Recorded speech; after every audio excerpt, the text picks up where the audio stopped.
Yeah, what a great attitude he has.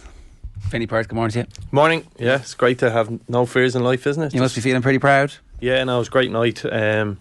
His granny came over from the UK to see him make his debut, to score as well, so that was great for him. And obviously there was a huge family from the Ferguson there, so yeah, they did a good night. Yeah, and look, these games are always very difficult when there's a lot of pressure on you, but he was excellent. Yeah, I think it's funny, I sat in between Sean St. Ledger and Richard Dunn at the game last night. I blanked the Fergusons for the night, and the two of them played at a really high level, and the one thing the two of them remarked on, his movement is sensational, like, and how difficult it would be to mark him.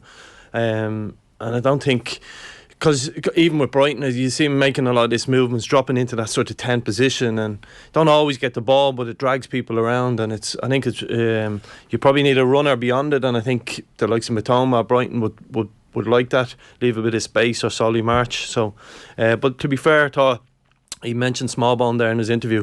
Him and Smallbone linked up really well, with Smallbone making them runs from that sort of 10 position. I thought Smallbone and him were very good combination. It's funny you mentioned his movement, because at some stage in the second half it was almost like a red button. I was sitting in the south stand, and you can kind of sit and watch Evan Ferguson for time in that second half. And I mean this not disrespectfully to the rest of the Irish team, but a lot of the movement and sometimes the touches are at Championship level or League One level. But with Ferguson, you can tell his touch and his movement is Premier League level. Like, he's a notch above a lot of the Irish players.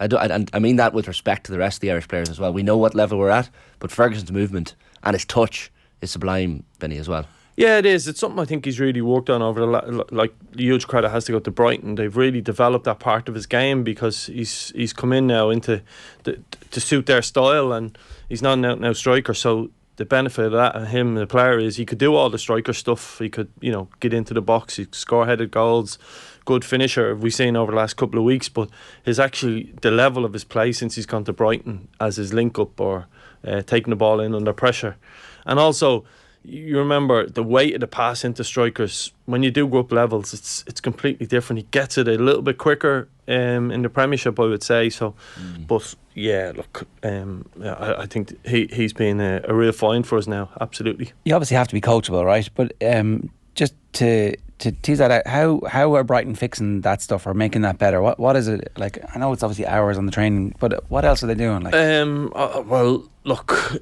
without knowing the whole ins and outs of it, it's straightforward stuff, as in it's video analysis, it's watching his game, it's about continuity of the first team playing the same way as the under 23s at the time. So the two teams play the same way, so they're coached the same way. You expect the striker of the first team to play the same way within reason, and so it's all of those little fine details where when you look at the say the Irish rugby team, and particularly now being best in class, when someone comes out, someone else goes in. It's like for like, and that's how or going back to the All Blacks or whatever it was, when things are really clicking for a club, it's seamless that the same way. So it's the same principles in your club all the way through. Within reason, you'll have a big striker playing for your under 13s who's 7'2", but within reason, that's how it's done. And it's training ground. It's about one-on-one meetings. It's about sitting with players. It's about developing them, and that's why a lot of clubs would hire coaches specifically around development of players. So his job will be, that's why they record training, record under 23 matches. He'll link videos together, sit with individual players. So individual player improvement or development is a huge part of clubs at the highest level. He's obviously benefiting from it massively. Yeah. So what else about the shape of the team last night? So we've got to talk about this, because we did talk about it a little bit earlier. Dunphy wanted the full team that was going to play against France. I see some merit in that argument, but at the same time, you've got to manage a squad and you've got to keep everybody interested. And it's a bit early in the campaign to be saying, this is my first 11, everybody else, you're second. Yeah, it's one of them where I'm probably walking in a little bit nervous. I didn't hear you this morning. I didn't see much reaction because I was at the game last night, and I don't know, I came away from a little bit glass half full, glass half empty feeling. And you often get that with friendlies, don't get me wrong, but I've probably got more questions now of the team for France than I do going into the game. I think it's very confusing. That's a good thing, though. That means the likes of Smallbone put up a hand. No, yeah, but the challenge we have is where we with Matt Doherty, like you've got to say, if I'm Stephen Kenny's assistant, I'm sitting with him this morning saying, oh, like, what's the decision about right wing back? You know, I have to say, Matt Doherty looks like he's not playing football, so that game obviously playing him benefited him, and we've got to see beyond. As an Irish international team, we've got to see beyond players not playing week in, week out because of the size of our nation and different things. But you've got to have concerns about him. And I look at Seamus Coleman playing week in, week out with Everton. I heard Nathan on, I think it was yesterday, talking about it. If you actually watch him closely, he's been excellent in the last couple of months. He's got really, really fit again. That injury knocked him back for a couple of years. And while he is aging, I would be making the argument to Stephen this morning. You know what? We've got to look at Seamus and whether that means, like, he didn't come on yesterday, so I find it hard to believe that Seamus will come over and not play this week. So that tells me Seamus will probably start on Monday in my head, and does that mean Doherty plays left wing back? So that's where there's a little bit of confusion now. And then to go back to the game last night, and I've said it many times on this show, but we have to learn how to beat these teams. We weren't good enough against a pretty average side last night. We ended up winning 3-2, but I was hugely disappointed by the performance. We didn't create enough chances. We have to have a more adaptability about our shape when we play teams similar rank to us or lower than us, because the first goal was brilliant. It was what you want to see. Striker dropping in, out to the full back, sets a small ball and stand up is brilliant, and your left back is getting in the back post scoring. But beyond that, like, we didn't pepper their goalkeeper. They looked really poor last night, and this system we're playing, I think it suits the France game. So, but how we can't adapt a system for when we play teams like this, it's a big concern. We've struggled against nations, and the results back that. It's statistically back it up. It's like people talk about the goal from distance. Oh, it's unlucky. When it happens once, it's unlucky twice. But now it's like a team. Yeah. So what? Two things, right? One, we need to create more chances and adaptability around that, and then the long range goals. Can we talk about the long range goals? Is there a world in which that happens if he picks his full team last night? If Coleman is playing, Well, I suppose we don't. If Egan's playing, well, we've conceded them goals. People will say over the weekend, Josh Cullen adds to this Irish team and he makes us tick and all of these things, and that's what you're going to hear that over the weekend in the build up to the France game. But Josh Cullen's by and large been in the team when these goals have been conceded, so it is a problem. Like, it's something that has to be fixed. Our press is starting too late, is it? Well, or too deep. A good example of. I'm sort of not answering your question, but when you look at Callum O'Dowda last night, Ireland pressed with the front two. The fullback for Latvia had a field day, got the ball, and by the time Callum O'Dowda engaged them, he was in on our back four or back five, and the setup of the team is allowing. We're a little bit too passive in midfield, a little bit too, like, particularly against Latvia. And I'm almost reluctant to say that Stephen Kenny, I know, is Callum O'Dowda is like press that ball really quickly. When Ferguson or Obafemi go and press, he goes and press really quickly. You've got three centre halves in behind you, and there's a flaw in our setup. I think. It struck me watching it that people weren't fully aware. It wasn't unconscious about where they were supposed to be on the pitch when we didn't have the ball, that they were thinking about it a bit, and so that's where the disjointedness comes from. And obviously against France, Camavinga will drop deep and pick a pass, and suddenly the ball's in the edge of the 6-yard box. I'm not in here in fear of the France game. I think we'll have a really good performance. I think it suits us. I think the shape of the team will be right. It won't be that high pressure. You let them have the ball, we'll drop in, we'll have a good shape about us, and by and large, we've done okay against the top nations. I'm not overly worried about that. I think we'll have a really strong performance. And I don't know the team, but just going back to last night, that ain't working against teams around us. And so is there a world in which he's actually just playing that because this is Latvia and it doesn't matter and it's a friendly and actually it's better preparation, so he's kind of half in the Dunphy camp where he's like pushing people in the direction of this is how we're going to prepare, like, because there's a limit of access. Yeah, of course there is, and there's an element to that. Yeah, absolutely. So you play Matt Doherty because he's your number one player, and etc. But I think he's got a decision to make around that one now. Okay, so but we're not beating these teams around us, Jar, over the last 2 years. So like keep doing the same thing, expect different result. So something like I worked with Stephen Kenny and we went to Zenit St. Petersburg. Okay, in Europe, and people will say, was there anything on the line really? Yes, there was. We were trying to get out of the group at the time. And we went and attacked them, and you got Brazilian internationals. Giuliano was playing for Brazil at the time. They were worth a couple of 100 million. And I was working on a day job at the time when we done that. There was people but we went and had a go, and we attacked, and we hit the crossbar in the 92nd minute to get one of the greatest results of all time. And we went and had a go. We'd Horgan out wide, and I'm watching this team last night and it's passive and it's slow.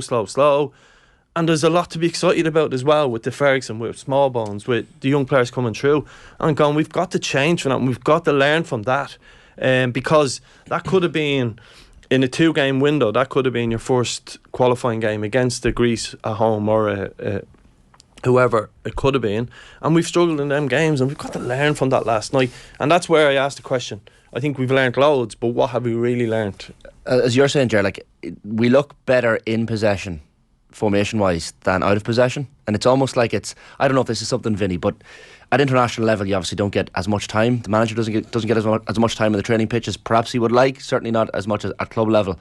But it's tougher to practice out of possession formations in training than it is. You can set up.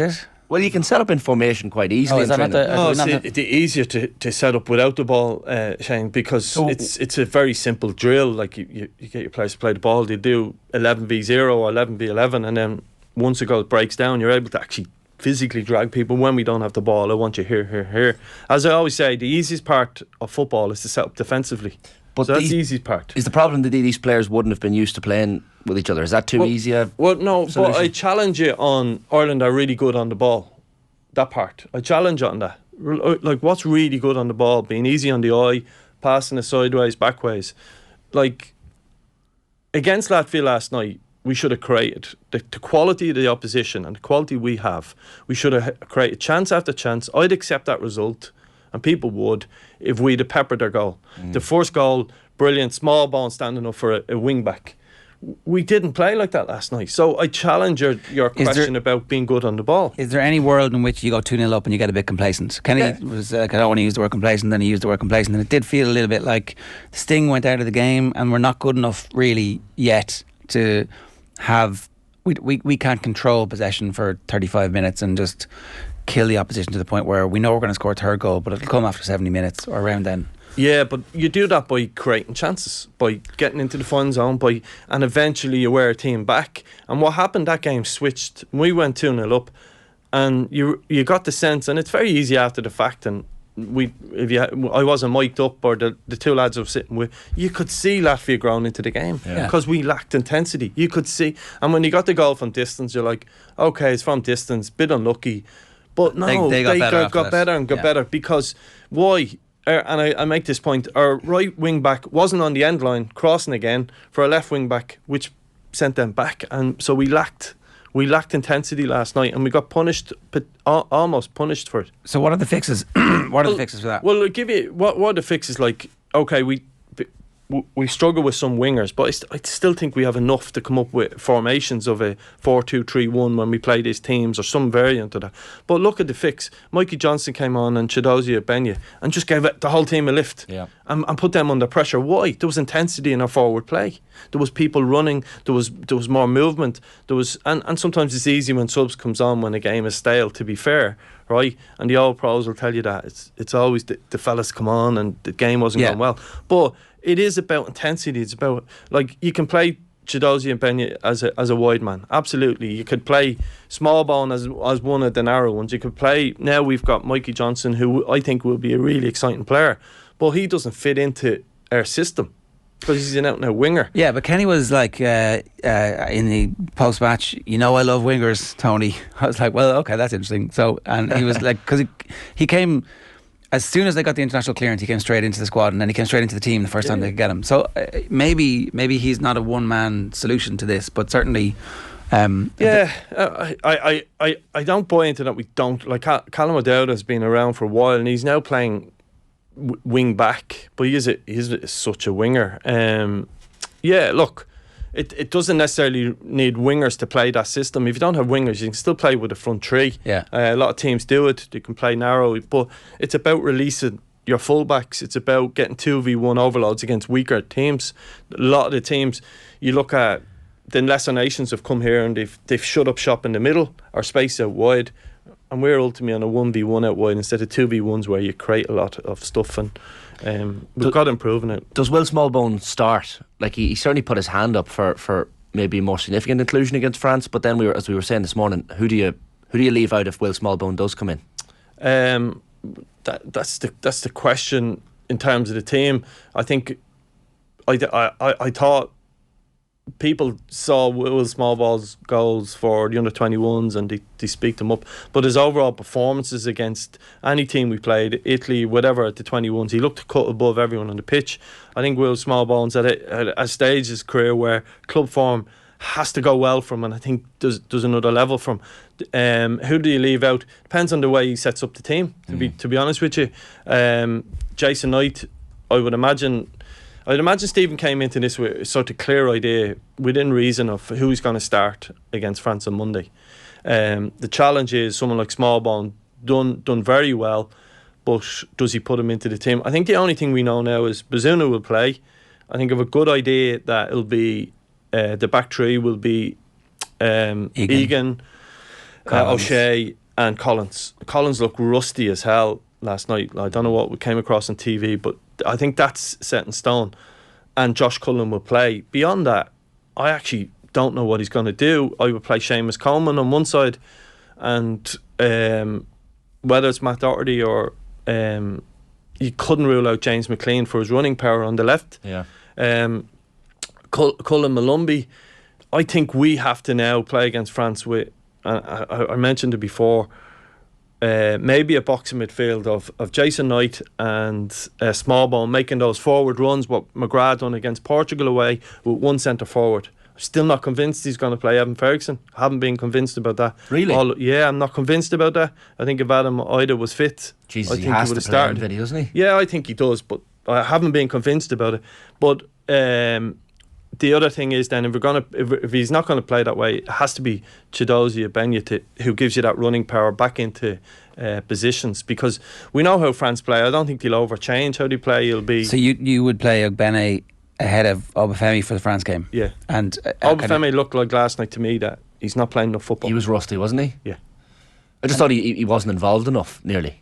Because you know what he's capable of, that's the problem. So you're like, well, this guy, we know what his top standard is, but he just, every time he got the ball, you were like, even his runs off the ball, Vinny, I don't know if you noticed that as well, he almost didn't seem as lively as he usually is. To be fair, the players, like, they struggle to play nowadays, a centre forward with another one beside them, because they're just not doing it all the time. And yeah, that will take time. If him and Ferguson are going to emerge as a partnership, it will take time to develop, but we've got options. But yeah, the team, I'm probably further away from what I thought the team would be going into the game last night than when I came out of it. Yeah, and look, I see, so if he'd picked the team that he wanted to play against France, we'd all know exactly what he's going to do. And this, I guess, is why you earn your corn as a manager. Like, and I do think that there's an eye on the Greece game, because the next window is Greece away and Gibraltar at home. Yeah.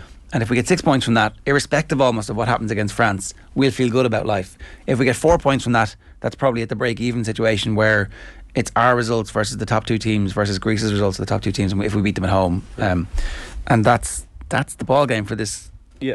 I suppose, like, the other thing though is, over the years we've always had a big result against a big nation. So, you know, part of me would like Holland to beat France. Bit of turmoil, the French can fight with each other, have a bad weekend, the Irish weather, the hotel hopefully is not great that they go to, the Wi-Fi's down or something, you all start fighting and we have a magical night, you know, that send the drones out to block the Wi-Fi. Players get upset not having Wi-Fi, so something along them lines is what you hope for. I think we'll need a big result in this campaign. So I mean, why not be Sunday? Like, I keep coming back to it. The Stephen Kenny I know would be thinking about getting a result like 1-0 or 2-0 and a good performance is not what his mindset is. So we should go through the team just to what your team would be and what you think might be picked. But then just the second goal, obviously the first goal is now an issue because it's happened so much, and I definitely agree with that, to be honest. The whole it's world class, nothing you could do better. There's probably a lot you can do. Second goal is a bit of a disaster because it's just a set piece, a run of the mill set piece, and there's 3 separate opportunities for the defenders to do something about it. Yeah, and I think Alba Mamadeli's going to do better first.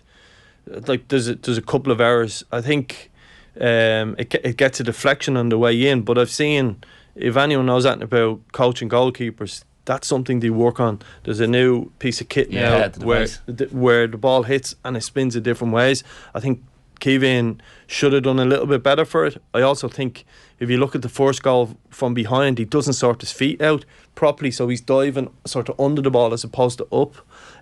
So that will have to be looked at again. He's not playing loads of football, but there was a couple of fundamental errors in the second goal where we just lacked a little bit of aggression to go and win a proper header and head it 25 yards as opposed to into a little danger, and didn't get a good enough pressure on it. So there's probably about 3 errors in that goal. Is that fixable? Is that like an attitude where we have to be on it from the first second to the last against France? Everybody around me is world class, so I just need to make sure that I'm giving this absolutely.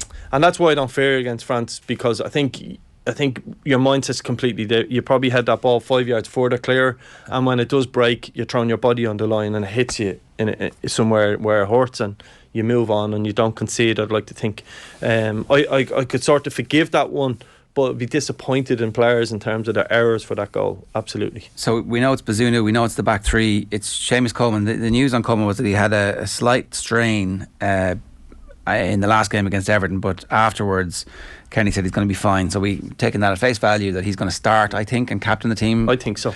And then who would you pick on the left at this stage? Haven't seen Doherty play last night. Was the whole point of giving him the game time so that you feel good about starting him? I think we'll probably start Doherty. I think I'd say he'll get the game time. I know Callum O'Dowd done quite well last night, but I think you go sort of horses for courses and you back your better players. Yeah, you have to carry 1 or 2. Like we're carrying Collins, who looks a little bit rusty. You think he'd be fine. A couple of balls over the top, and we were like, there was danger. So the reaction speed wasn't great. But I think that back 5 is set up. Okay, and then in midfield, you had the box of 4. So is that 2 6s really? Yeah, I think Cullen and Malumbi will play. I think the 2 of them will play. It's about what we do ahead of them. So Cullen is obviously one of Stephen's mainstays, and people, really rate him and how he passes the ball. I think he's done really well for Burnley this year, obviously, so he goes into the team.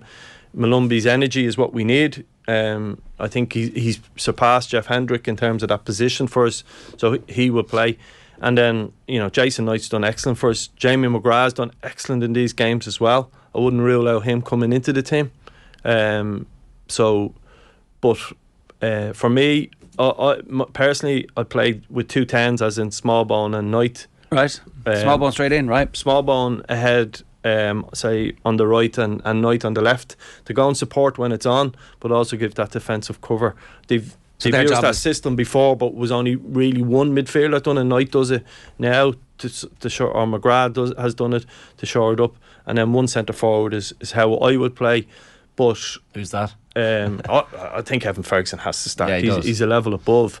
I'm still not convinced by it yet. I just haven't been.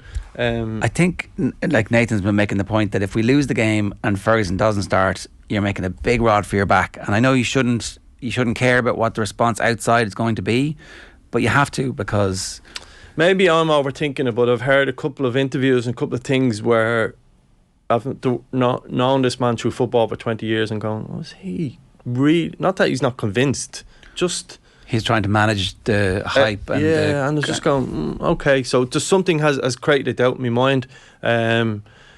Small point, but he wore 19 last night. I would have given him number 9, but that's me. There you go. There's number 9, son, going. But look, they're just small points and they're niggling away my mind. I could be wrong. We'll find out. Is any of it just trying to manage the hype and expectation, and because it is? No, I don't. That's not Stephen's style. No. I don't. Ferguson doesn't seem bothered by it all anyway. Yeah, I think no. That's like if he was club manager to him, maybe, but internationally, like I think a lot of the crowd turned up to see him. Oh, totally. I think the reaction of him last night. I got my sister and our 2 kids tickets for the game, and my sister said, "We'll have him play," and I said, "No, I don't think so. I think they'll keep him for Monday," and like. My niece was tempted not to go because she wanted to go see Ferguson, but they were delighted they ended up playing. So look, I think there's a huge reaction to this kid and the momentum with it, and so I think the goal last night will certainly push, but I wouldn't be shocked. That's the way I put it. If Adam Ida started or somebody else started, maybe the injury and the doubt about Ida even joining up in the first place, and it takes that out of. Sean St. Ledger has an interesting life. He's working for Leicester as a scout. Bumped into our former colleague Owen Sheehan in Colombia at one stage. Yeah, he was telling me he was in France. He's all over the world. Yeah, so it's a great gig. Goes to watch players at really high level.